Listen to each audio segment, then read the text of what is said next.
NEET के लिए agitation चल रहा था, मैं खुद गया हूं और झज्जर होकर के आया हूं। हरियाणा के लड़कों ने बड़ी मेहनत करके अपने खेतों में से पैसे बचा बचा के, जो गरीब किसान है, कोचिंग दिलवा करके बच्चों के पेपर दिलवाए। तुम चोरी करके बैठे हो। और जो मिनिस्टर एचआरडी रिजाइन नहीं कर रहा है, प्रधानमंत्री वक्तव्य नहीं दे रहा है, हंगामा नहीं होगा? होगा, बिल्कुल होगा। अगर आप इस तरह की चीजें करेंगे, हंगामा होगा। फिर हमने हल्ला मचाया, डर के मारे नेट की परीक्षा इन्होंने रोक दी। एक साल तक लड़के बैठ करके अपने इम्तिहानों की तैयारी करते हैं कि पीएचडी में दाखिला हो जाए, कोई टीचिंग असाइनमेंट मिल जाए, घर में नौकरी मिल जाए। तो क्या हंगामा ना मचाएं? बिल्कुल मचाएंगे। आप मुझे एक बात बताइए, इस देश की प्रथा रही है, अभी स्पीकर वाला इशू हुआ था, स्पीकर वाले इशू पे देश की प्रथा है कि आप अपोजिशन के नेताओं को फोन करिए, बुलाइए, मीटिंग करिए, आश्वासन दीजिए और मिलजुल करके। तो राजनाथ जी ने किया फोन? राजनाथ जी ने नहीं किया था, कांग्रेस का आया था ये वक्तव्य कि हम वेट करते रहे। कांग्रेस ने माना, राहुल गांधी ने माना राजनाथ जी का फोन आया था। उन्होंने कहा कि 10 मिनट पहले दोपहर के हमने जल्दीबाजी में फिर एक कैंडिडेट का नाम हमने दिया। तो डिप्टी स्पीकर का पोस्ट हमेशा अपोजिशन को जाना चाहिए। तो तेलंगाना में तो नहीं हुआ ऐसा? अगर नहीं, वो नहीं हुआ तो नहीं हुआ, तो उसको प्रधानमंत्री नहीं हुआ। नहीं, सुनिए, रोल मॉडल, ये कब तक सरकार अपनी कुरीतियों को पुराने किसी विपक्ष के एग्जाम्पल, पुराने के लिए सर नई की बात है। तेलंगाना की सरकार तो 1 साल को कंप्लीट करना चाहते हैं तेलंगाना को। ओके शिवम त्यागी। देश में 1952, 1957, 1962, 1967, 1969, 1972 तेलंगाना, हिमाचल, कर्नाटका, तमिलनाडु, इनकी सरकार रही। एक भी जगह डिप्टी स्पीकर जो है विपक्ष का नहीं बना। क्यों नहीं बना भाई? क्यों नहीं बना भाई? अरे लोकसभा 52-57 लोकसभा ही है। कब तक गुमराह करोगे? ये इनको 52-57 क्या था? मिनिस्टर एचआरडी कब रिजाइन कर रहा है? मिनिस्टर एचआरडी कब रिजाइन कर रहा है? अब ये मिनिस्टर एचआरडी पर पहुंच गए। सुनिए जरा, अभी स्पीकर रुकिए, बीच में नहीं बोलना। एचआरडी मिनिस्टर पे आइएगा। रुकिए जरा, रुकिए जरा। इसको पब्लिक को तय करने दीजिए। वो अपनी बात 40 सेकंड रख ले, फिर आप। 1952 में लोकसभा, 57 में लोकसभा, 62 में लोकसभा, 67 में लोकसभा, 69 में लोकसभा, 72 में लोकसभा, किसी भी लोकसभा में डिप्टी स्पीकर ऑपोजिशन का नहीं हुआ। लेकिन इनका हुआ तो हुआ। Thank you. अब आ गया था जी। अब आ गया था। इन्होंने कहा कि इतिहास बदला जा रहा है। तो क्या रोमेला थापर का इतिहास पढ़ा है क्या, जिसमें लिखा जा रहा था कि भगत सिंह आतंकवादी है? नहीं पढ़ाना वो इतिहास, बिल्कुल नहीं पढ़ाना वो इतिहास। भगत सिंह कम्युनिस्ट था, ये भी पढ़ाइए। अब इनको सर मेरा निवेदन स्वीकार करिए। पहले वो 40 सेकंड बोल रहे, फिर आप 40 सेकंड म्यूजिक देना है तो हाथ में गिटार ले लो, मैं गा थोड़ी रहा हूं। रुको भाई जरा, थैंक यू। अब इसके अलावा एक और चीज, अलग अलग जगहों पर बातें कही गई। एक इन्होंने कहा कि वो एक अकेला सब पर भारी पर बड़ी दिक्कत है इनको। इनकी पार्टी ने 5 यादवों को टिकट दिया है सांसदों का। कहां से हैं वो? एक ही परिवार से। 1994 में जो पार्टी पैदा हुई है, वो पिताजी, चाचा जी, मामा जी, फूफा जी, नाना जी, बेटा जी, उससे बाहर आज तक निकल नहीं पाए और हमें पढ़ा रहे हैं एक अकेला सब पर भारी का पार्ट। प्लीज अपनी पार्टी में कहिए कम से कम के परिवार से बाहर निकले, एक आदमी से बाहर निकले। बोलिए ये बात आप अपनी पार्टी में बोलिए। राजकुमार भाटी आपका नाम है क्या? ठाकुर कौन है? इनको रोकिए।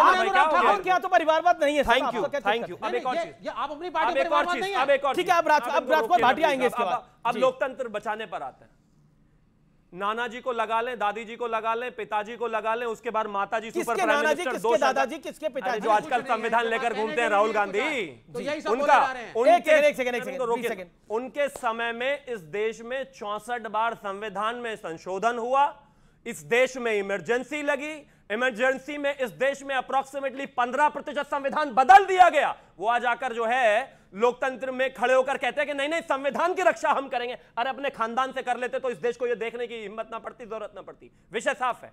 इस देश में संविधान, लोकतंत्र अगर स्वयं बाबा भीमराव अंबेडकर भी आ जाएं तो नहीं खत्म कर सकते। हाँ, कुछ लोगों को उसकी आड़ में अपनी सत्ता जरूर बनाने की कोशिश करनी है, रोटियां जरूर सेकनी है। इस वजह से ये ड्रामा। राजकुमार भाटी, क्या पॉलिटिकल गिमिक करने के लिए बार बार संविधान की आड़ ली जा रही है? क्योंकि संविधान को बदलने का ऐसा कोई ट्रैक रिकॉर्ड नहीं है भारतीय जनता पार्टी का, एनडीए का ऐसा कोई ट्रैक रिकॉर्ड नहीं है, लेकिन कांग्रेस का जरूर ट्रैक रिकॉर्ड है संविधान में संशोधन करने का। नहीं, आप अगर रिकॉर्ड उठा के देखेंगे तो संविधान बदलने का सबसे पहला बयान भारतीय जनता पार्टी के फैजाबाद से सांसद लल्लू सिंह ने दिया।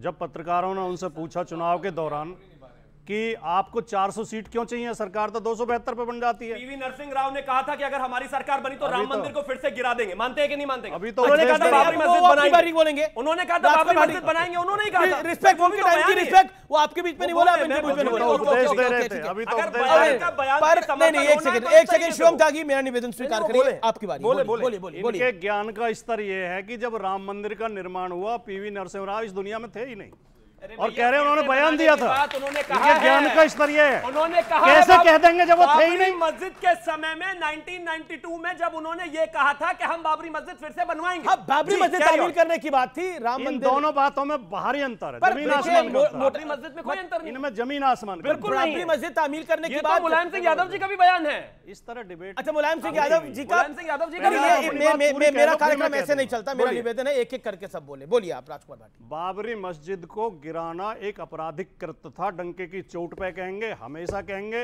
वो भारतीय कानून के प्रति अपराध था, और उस अपराध में कल्याण सिंह को सुप्रीम कोर्ट ने सजा भी दी थी। उसका समर्थन हम कभी नहीं करेंगे, लेकिन हमारी शुरू से ही नीति थी कि अयोध्या का मसला या तो आपसी सहमति से हल हो या सुप्रीम कोर्ट के आदेश से हो। जिस दिन सुप्रीम कोर्ट ने आदेश दे दिया कि वहां मंदिर बनेगा, ना तो हम, ना कोई और, ना कोई हिंदू, ना मुसलमान, एक आदमी उसके विरोध में नहीं बोला। ये भारत की खूबसूरती है, इसका हमें सम्मान करना चाहिए। ये अपनी वोट की राजनीति के लिए सांप्रदायिकता फैलाते हैं, फर्जी बयानबाजी करते हैं कि मुलायम सिंह जी ने कहा था, नरसिंह राव ने कहा था। इससे आम आदमी के अंदर घृणा फैलती है और उनमें झगड़े होते हैं। वोट के लालच में इस तरह के गैर जिम्मेदाराना बयान नहीं दिए जाने चाहिए। पर नहीं, एक सेकंड, मुझे ऑन रिकॉर्ड एक चीज रखनी पड़ेगी। पीवी नरसिंह राव ने ये पार्लियामेंट के पटल पे कहा था कि हम बाबरी मस्जिद तामील करेंगे, पॉइंट नंबर 1। और मुलायम सिंह यादव को कि उस समय वो उत्तर प्रदेश के, अनडिवाइडेड उत्तर प्रदेश के सीएम थे, उन्होंने भी कहा था कि हमें मौका मिलेगा तो हम तामील करेंगे। और वही दौर था जब कांग्रेस और सपा के बीच में एक बड़ा कंपटीशन हुआ मुस्लिम वोट का। देखिए, जो फैक्ट है वो फैक्ट निर्धारित रहेगा। नहीं, फैक्ट, हमारा फैक्ट भी सुन लो जी।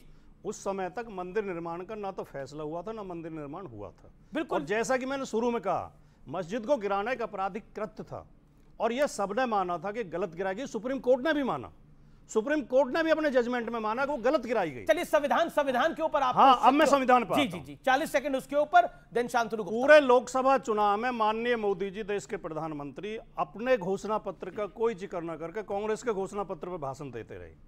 अगर कांग्रेस के घोषणा पत्र को ठीक से पढ़े तो उसमें कई अच्छी बातें भी हैं। संसद कुछ बुरी भी थी, पर संसद सत्र के बारे में कांग्रेस ने अपने घोषणा पत्र में लिखा कि हम सरकार में आएंगे तो वर्ष में 100 दिन सत्र चलाएंगे। नंबर 1 बात। दूसरा, उन्होंने कहा सप्ताह में 1 दिन का दिन इस बात के लिए होगा कि विपक्ष के एजेंडे पर बहस होगी संसद के अंदर। और तीसरा, उन्होंने कहा लोकसभा अध्यक्ष किसी पार्टी का सदस्य नहीं होगा, वो निष्पक्ष रहेगा। तो इन बातों को भी तो अपनाएं। ये भारतीय जनता पार्टी के अगर लोकतंत्र में, संविधान में आस्था है, संविधान, लोकसभा अध्यक्ष किसी पार्टी का सदस्य नहीं होगा तो वो फिर कैसे बनेगा? मतलब मेंबर ऑफ लोकसभा में कैसे पहुंचेगा? मेंबर ऑफ पार्लियामेंट अध्यक्ष बनने का ये परंपरा रही है। अब ये दोनों पढ़े लिखे आदमी हैं, इस तरह की बात परंपरा रही है। शांतनु गुप्ता, अरे अब आपने बोला शांतनु गुप्ता, ये मतलब क्या ये परंपरा रही है लोकसभा अध्यक्ष किसी पार्टी का ना रहे?